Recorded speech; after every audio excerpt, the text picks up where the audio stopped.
जोहार साथियों, मैं मुकेश बिरुआ। हेमंत सोरेन की सुप्रीम कोर्ट में सुप्रीम जीत हुई है।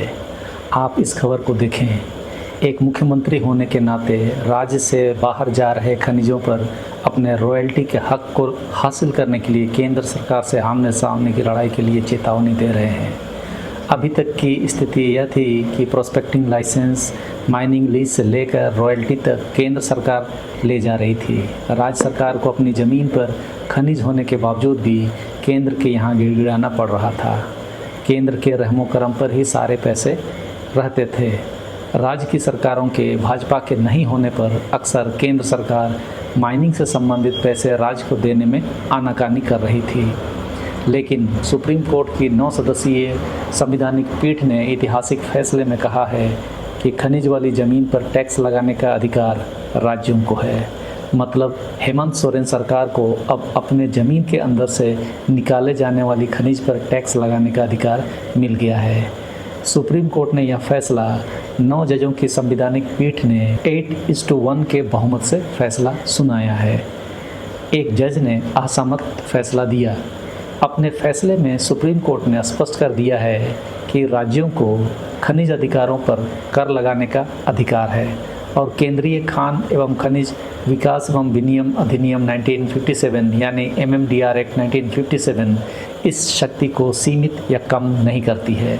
हालांकि अदालत ने आदेश में यह भी स्पष्ट कर दिया कि संसद के पास निकाले गए खनिजों पर प्रतिबंध या कर लगाने की शक्ति है, मतलब कानून में संशोधन से ऐसा कर सकेगी। लेकिन इस समय तो भाजपा के पास ना ही लोकसभा में स्पष्ट बहुमत है और राज्यसभा में तो बहुमत से बहुत दूर हो चुकी है। सुप्रीम कोर्ट के इस फैसले से झारखंड, उड़ीसा, आंध्र प्रदेश, छत्तीसगढ़, मध्य प्रदेश और असम जैसे राज्यों को फ़ायदा होने जा रहा है। हेमंत सोरेन ने इस मुद्दे को सरकार गठन के तुरंत बाद उठाना शुरू किया था। लोकसभा चुनाव के दौरान तत्कालीन मुख्यमंत्री चंपई सोरेन और कल्पना सोरेन ने भी केंद्र के पास 1.36 लाख करोड़ रुपए बकाये की बात को पुरजोर ढंग से उठाया था।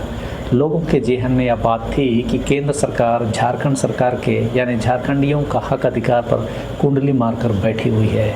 लेकिन आज के इस सुप्रीम फैसले से हेमंत सोरेन ने नरेंद्र मोदी को हार का स्वाद चखा दिया। इस फैसले को इन खनिज समृद्ध राज्यों की बड़ी जीत के तौर पर देखा जा रहा है। अपने इस ऐतिहासिक फैसले में सुप्रीम कोर्ट ने अपने ही पिछले आदेश को रद्द कर दिया है। दरअसल राज्यों में जो खनिज निकाला जा रहा है उसको लेकर यह सवाल बना हुआ था कि क्या राज्य उस पर कर लगा सकते हैं या नहीं। इस मामले में सुप्रीम कोर्ट ने 1989 में दिए अपने एक फैसले में कहा था कि रॉयल्टी एक टैक्स है। लेकिन सुप्रीम कोर्ट ने अपने उस फैसले को पलटते हुए निर्णय लिया कि रॉयल्टी टैक्स नहीं है। साथ ही अदालत ने इंडिया सीमेंट्स के मामले में रॉयल्टी को कर मानने वाले फैसले को खारिज कर दिया है, जिसके लिए 1989 का आदेश निर्गत हुआ था।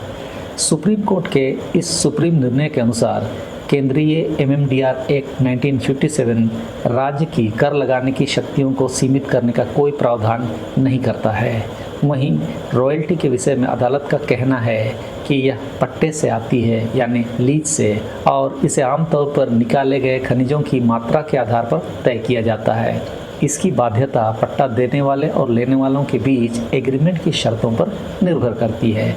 ऐसे में कोर्ट के मुताबिक खनिजों पर दी जाने वाली रॉयल्टी कर नहीं है। ऐसा ही फैसला गोवा और केरल राज्यों के मामले में पहले ही आ चुका है, जिसके आधार पर बहुत ही चर्चित मामला जिसकी ज़मीन खनिज उसकी वाला फैसला भी आया था। आप यहाँ क्लिक करके देख सकते हैं। इस फैसले से जहाँ राज्य सरकारों को फ़ायदा होगा, वहीं यह फैसला केंद्र सरकार और माइनिंग कंपनियों के लिए बड़ा झटका है, क्योंकि खनन कंपनियों को और राज्य सरकारों को भी टैक्स देना होगा। वहीं दूसरी तरफ केंद्र सरकार खनिजों पर लगाए जाने वाले कर पर अपनी पकड़ खो देगी। इतने दिनों तक मोदी सरकार इसी के दम पर तो इलेक्टोरल बॉन्ड में 800 करोड़ से भी ज़्यादा का पैसा खनन कंपनियों से ले चुकी है। इस फैसले से मोदी सरकार का एकाधिकार या यूँ कहें असंवैधानिक अधिकार समाप्त हो गया है। अब राज्य सरकारें अपनी रॉयल्टी स्वयं ले सकेंगे और माइनिंग के एवज में राज्य का कल्याण और उन्नति कर सकेंगे। इस फैसले के साथ ही राज्य सरकारें अपने क्षेत्र में खनन करने वाली खनन कंपनियों से खनिजों पर रॉयल्टी वसूल कर सकेंगी। हालांकि अभी 9 जजों की पीठ को इस मामले में विचार करना है कि क्या यह फैसला भूतलक्षी प्रभाव से लागू होगा या नहीं, यानी फैसला पिछले समय से लागू होगा या नहीं। ऐसे में अगर यह फैसला भूतलक्षी प्रभाव से लागू होता है तो राज्यों को अच्छी खासी रकम बकाये के रूप में मिल सकती है, जो हेमंत सोरेन 136 लाख करोड़ रुपए की बकाया राशि की बात लगातार करते रहे हैं। 7 राज्य ही देश में निकलने वाली कुल खनिज का 97% उत्पादन करते हैं। ये राज्य है उड़ीसा, छत्तीसगढ़, झारखंड, कर्नाटक, राजस्थान, आंध्र प्रदेश और गुजरात। वैसे कई राज्य पहले से रॉयल्टी वसूलते रहे हैं। तमिलनाडु में खनन के लिए रॉयल्टी पर दी गई ज़मीन पर अलग से टैक्स लगाने के बाद से ही ये मामला न्यायालय में गया था। तमिलनाडु और इंडिया सीमेंट्स के बीच करार था। खनिज निकालने के बदले इंडिया सीमेंट्स राज्य सरकार को रॉयल्टी के तौर पर एक निश्चित राशि दे रहा था। इसी दरमियान 1989 में तमिलनाडु सरकार ने रॉयल्टी पर सेस लगा दिया। सेस एक तरह का टैक्स ही होता है। इंडिया सीमेंट्स ने सेस देने से मना कर दिया और अदालत का दरवाज़ा खटखटाया। मामला सुप्रीम कोर्ट पहुंचा। सबसे बड़ी अदालत की एक बड़ी पीठ ने फैसला दिया कि राज्यों को खनन या खनिज पर किसी तरह का कर लगाने का अधिकार नहीं है। उसने रॉयल्टी को भी कर माना। इससे राज्यों को भारी आर्थिक घाटा होने लगा। सुप्रीम कोर्ट की बड़ी बेंच बनी। सुप्रीम कोर्ट के इस फैसले के विरोध में राज्यों ने बड़ी बेंच गठित कर इस पर सुनवाई करने की मांग की। 9 सदस्यों की बेंच गठित हुई। संविधान पीठ के सामने मुद्दा ये था कि क्या रॉयल्टी टैक्स है या नहीं, साथ ही राज्यों को कर वसूलने का अख्तियार है या नहीं। इन पर विचार करते हुए संवैधानिक पीठ ने 8-1 की सहमति से फैसला लिया कि रॉयल्टी टैक्स नहीं है। साथ ही राज्य सरकारों को यह अधिकार भी दे दिया कि वे टैक्स वसूल कर सकती है। न्यायालय ने इसका आधार ये बनाया कि राज्यों को इमारतों और भूमि से टैक्स वसूलने का अधिकार है। खाने भी ज़मीन ही है, लिहाजा वो टैक्स लगा सकती है। इसके अलावा रॉयल्टी कोई कर नहीं है, बल्कि ये मुनाफे में हिस्सेदारी है। इस तरह से राज्यों को कर निर्धारित करने और रॉयल्टी वसूलने का अब अधिकार मिल गया। सबसे ज़्यादा खदानों वाले राज्यों में से 263 खदानें मध्य प्रदेश में हैं। इसके बाद गुजरात में 147, कर्नाटक में 132, उड़ीसा में 128, छत्तीसगढ़ में 114, आंध्र प्रदेश में 108, राजस्थान में 90, तमिलनाडु में 88, महाराष्ट्र में 73 और झारखंड में 45 और तेलंगाना में 39 खदानें हैं।